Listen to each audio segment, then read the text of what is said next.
Hey guys, Game Prime here. E3 2021 is finally over and it was a little bit of a crazy weekend, It wasn't exactly what everybody was hoping for. It was definitely weirder and different, but at the end of the day, E3 is back. We got a good handful of announcements and some exciting things coming our way in the future. So today is a special top 10 on my favorite E3 2021 announcements. So most of this I'm just going to say right now is from Nintendo because Nintendo had the best show, but there are a couple things from other showcases as well that I was really hyped about. This is all unscripted, by the way. I'm not talking off of a script. It will just be my unscripted thoughts right off the top of my head. So this might not be a long video, it might be, a couple minutes, but let's get into it with number 10, Mario and Rabbids Sparks of Hope. Now this was rumored for a little while and then even leaked by Nintendo themselves on the day of Ubisoft's press conference, or Ubisoft's Forward Showcase, whatever it was. I never finished the first Mario and Rabbids. It was practically XCOM with Mario and Rabbid characters. It was really fun and really smooth gameplay wise, and then the music was great because it was composed by Grant Kirkhope. I really liked it, but it was freaking hard. But the new one looks, beautiful as ever. They have the best animations for a Mario game, probably next to Luigi's Mansion 3 by Next Level Games.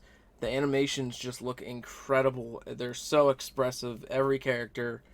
Rabbid Rosalina, or not Rabbid Rosalina. Yeah, Rabbid Rosalina, and then the Rabbid Luma mix, which are called Sparks. That was terrifying, but it looks good. I will definitely pick it up day one just to try it out. Maybe I'll go and see if I could beat Kingdom Battle beforehand.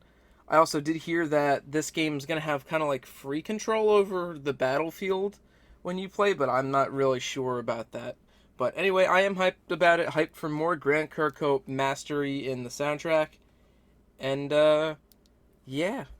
Let's go on to number 9, which will be the Super Smash Bros. Ultimate DLC, Fighters Pass. I don't know what character number it is, but, it's Kazuya Mishima from Tekken. I'm not familiar with the Tekken series at all. I've played 7 with my friends over on 4PG a couple of years ago, and that's pretty much the experience I have with the Tekken series, besides playing one of the arcade cabinets at an arcade. But besides that, I'm not really familiar with Tekken. The announcement, I was pretty neutral on it. I wasn't mad, nor was I really over, the moon happy like when Banjo or Sephiroth got announced. I'm pretty neutral on it. Me and my friends will probably be doing a video on it in two and a half weeks when he comes out. So, yeah, that's about it. I don't have anything else more for that. Number 8 is the new Warioware game, Get It Together. This was something that a lot of people were hoping for after they got sent a email from Nintendo asking if they would want to buy a new WarioWare game for $50, and that's exactly how much this is going to be. It's going to be multiplayer, it's going to be online, I think, from what they said. It's just more WarioWare madness. I love, playing these games. They're always just fun time killers, and it's going to be even better with friends. So, WarioWare's first game on the Switch, looking forward to it in September. Next up for number 7 is Marvel's Guardians of the Galaxy. This one might have been one of the biggest shocks of all of E3. This was rumored once again a couple weeks ago, but I was very cautious about it because Avengers was very So, yeah, when I saw it though, I was like, wow, this looks polished. This actually looks good. So, other than that, I didn't watch a lot of the gameplay, but it looks, pretty smooth from what I saw. The voice acting sounds good. They got the humor on point. They got, a lot of things on point. I think this game's going to do pretty well when it comes out in October, and I can't wait to see, how well it's received. And it's also coming to Nintendo Switch, which is mind-boggling to me because when I looked at it, I was like, wow, this game visually looks beautiful. And it looks like, it'll take a lot of, it's going to push the new gen systems a little bit graphically. And then they showed it on the Direct, and I was like, wow, that's kind of shocking. So, yeah, looking forward to that one. That's going to be cool. Number 6 is Party Animals from Microsoft's press conference. This game looks chaotic, and I love multiplayer ragdoll games like this. Gang Beasts is one of my favorites to play with my friends. And this just kind of looks like more Gang Beasts, but a little crazier. So I'm really looking forward to playing this with my friends. I don't know if it's out already on PS4 and PC. I've been told that somewhere. I didn't look more into it. But, whenever it comes out, I will definitely play it with them. Number 5, ironically, is Metroid 5, aka Metroid Dread.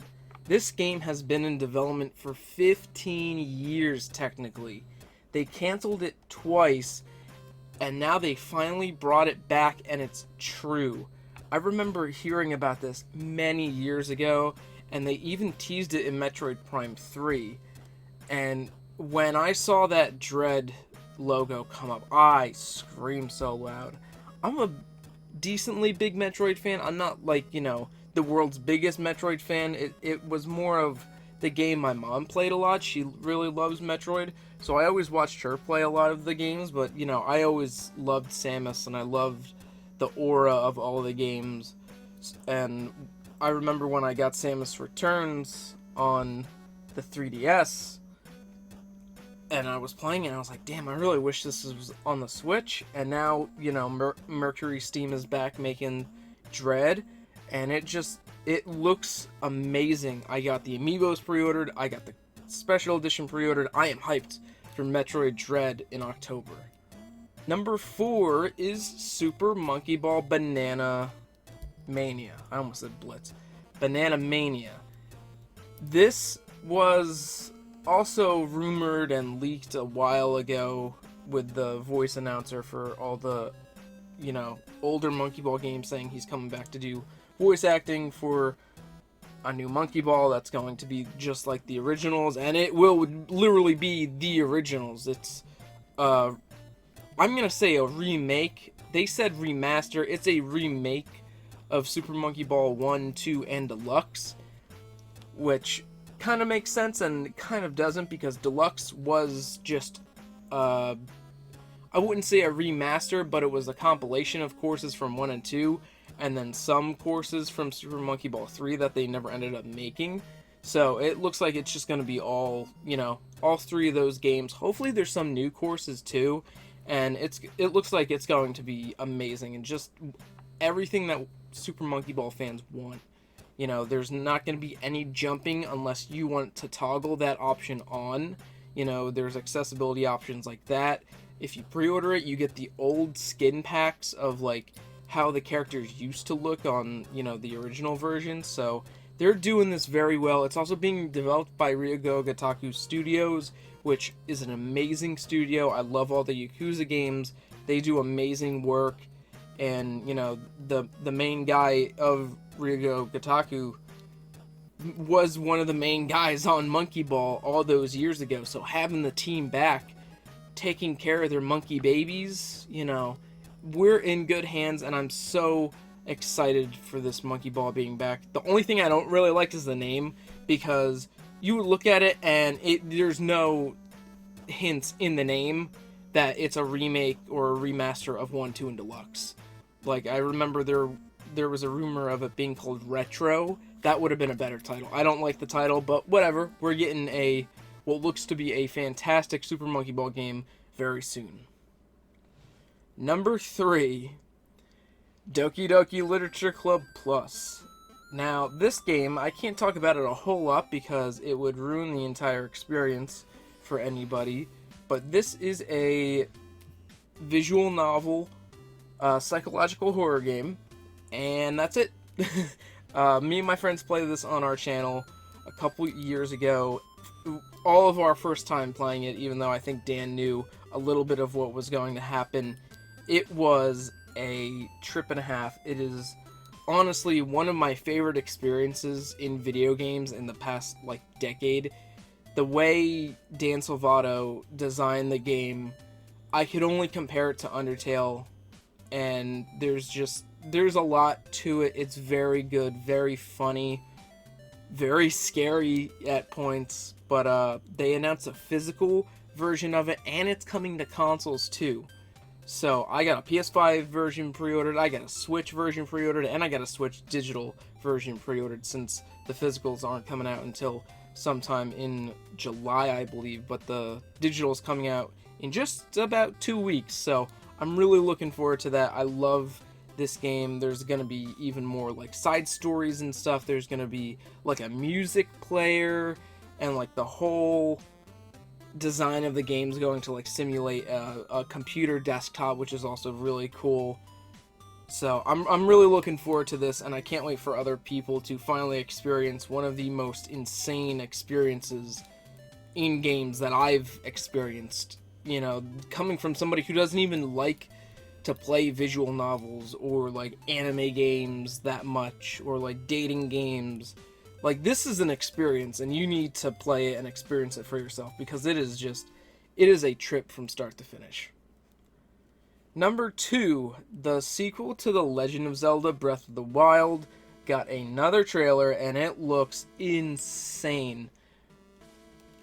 I don't know where to start with this. There's so much you could talk about here, whether it be Link's like arm getting covered with malice and having new rune abilities, Link going through like the tower, like turning into liquid and popping up on top, or whether it be like the dead corpse of either Demise or Ganondorf that we saw, Zelda dying, like getting yeeted into the cave. There's a lot to talk about here. I'm very excited for it. Nintendo said that they didn't reveal the name of the game because it would give away too many like plot points for the game, so that even has me, you know, excited as well. And then there's like even rumors that you're playing as Ganondorf, or you're playing as a descendant of Demise or Ganondorf, trying to like break the curse that Demise put on the hero and the goddess all the way back in Skyward Sword, which would also make, you know, the re-release of Skyward Sword very, you know, not coincidental, but very intentional for the game. And like you're in the sky literally in Breath of the Wild too, just like Skyward Sword. So maybe we'll see Loft Wings, maybe we'll see, you know, other stuff. I'm just so excited. I love when new Zeldas come out, because everybody just gets together, they speculate, they tease, they break things down everywhere. And I'm just so excited to revisit this Hyrule again, but in like a darker setting, a darker tone. Some of my favorite Zelda games are like Twilight Princess, and I prefer Ocarina over Majora's Mask, but I love the dark tone of Majora's Mask. So knowing that we have another like darker Zelda game on the horizon, just it excites the hell out of me. And finally, number 1 for my favorite announcement of all of E3 2021 is Mario Party Superstars. I cannot believe that they did this. I can't believe it. When Super Mario Party came out, you know, 3 years ago, 2018, I was excited for it, and when it came out, I liked it for a little bit. There were some problems with it. Don't get me wrong, it's better than 9 and 10 by a mile, and I would rather play Super any day other than 9 and 10, because 9 and 10 just suck. That car was horrendous. But even then, you know, Super Mario Party still had problems. It didn't have a lot of courses. You could only play the game with Joy-Cons. You know, it didn't have full controller support. The dice blocks were freaking weird, and they were different for every character. There were problems with the game, even though it was a step in the right direction. And the right direction ended up being what everybody wanted. Like a Mario Party Ultimate almost. Even though we're not getting all the boards from Mario Party 1, 2, or 3, we're getting you know, 5 boards in total, so my guess is 2 boards from 1, 2 boards from 2, and 1 board from 3. We already saw Peach's birthday cake, Spaceland, and on the cover of it, Wispy Woods from Mario Party 3. I can't be any more excited. I love Mario Party 1 and 2. Sorry, 3, you're just not that good. But I love those 2 games, and I played them so much when I was little. I was in tears when I saw this trailer, literally. Like, just hearing the Spaceland music remastered, or Princess Peach's birthday cake music, I was in tears. And like, all the minigames look amazing in HD. There's 100 minigames coming back from all the games in the series, from Mario Party 1 all the way up to 10, I believe. I didn't see anything about anything from Super, and I didn't see anything from 8, which also makes sense since, you know, those were very motion control heavy games, so they might only, if they do bring some back, maybe a short few. But it just, I couldn't believe it when I saw this, and I can't wait to see the other, you know, 2 courses, or 2 boards in the game. And I'm hoping, you know, I'm hoping for at least Western Land, and I don't know what one I would want from Mario Party 1, because they're all fun, but I'm so excited for this. There's no dice block gimmick, there's no car, it's literally almost a pretty spot-on remake with some new adjustments, and it's in the Super Mario Party engine, which looks beautiful. You know, that's what the one good thing it had going for it, but I'm hyped for it. It's going to be so much fun. Me and my friends, you know, we've been expecting this announcement for at least a new Mario Party. Just not, you know, what we got, but just a new Mario Party in general. Because in January, we started our 2021 Mario Party calendar. We're playing every single Mario Party console-wise this year. You know, started in January, we kind of went a little weird with the order. We started with 2, then we went to 3, then to 1. But ever since like April, we've gone 4, 5. We're doing 6 now. Snow Lake Flake. You can check that out in the comments below. That board is crazy, and it's our first time revisiting a lot of these games in a couple years. But it's all going to lead up really to November, when we finally get to play Mario Party Superstars. And yes, I said November, but it comes out in the end of October, and then we don't hang out until that following Wednesday, which will be November. So you guys, you know, can't correct me on that one. I know my dates, but I'm really looking forward to it. You know, it's been a blast going back to these old Mario Party games, and you know, we're gonna be really familiar with a lot of the mini games and a lot of the boards by the time we get to Superstars in October or November. So yeah, that's about it. Let me know what you guys loved from E3 this year. I know it was very weird, and I just wanted to make this video because Nintendo blew it out of the ballpark, man. And then on top of stuff like, you know, Party Animals, the Guardians game, and DDLC Plus, I don't really have any complaints that, you know, that much. I wish Banjo was showed, obviously. I wish PlayStation did something, obviously. But, you know, there's some good stuff coming out. It's good to have E3 back, and it's good to have the rest of the year filled out with what looks to be an amazing, you know, third and fourth quarter of 2021 filled with amazing games. So, once again, let me know what you guys are hyped about, what you guys wish was shown, and, yeah, thanks for checking out this unscripted top 10. I know it's been going on for a little longer than I wanted to, but that's what happens when I don't have a script in front of me and I just talk from my mind. So, if you guys liked the video, give it a thumbs up, and I will see you guys back here very soon for more top 10s like this, reviews, you know, all kinds of stuff. So, thanks for watching, guys. I will see you next time.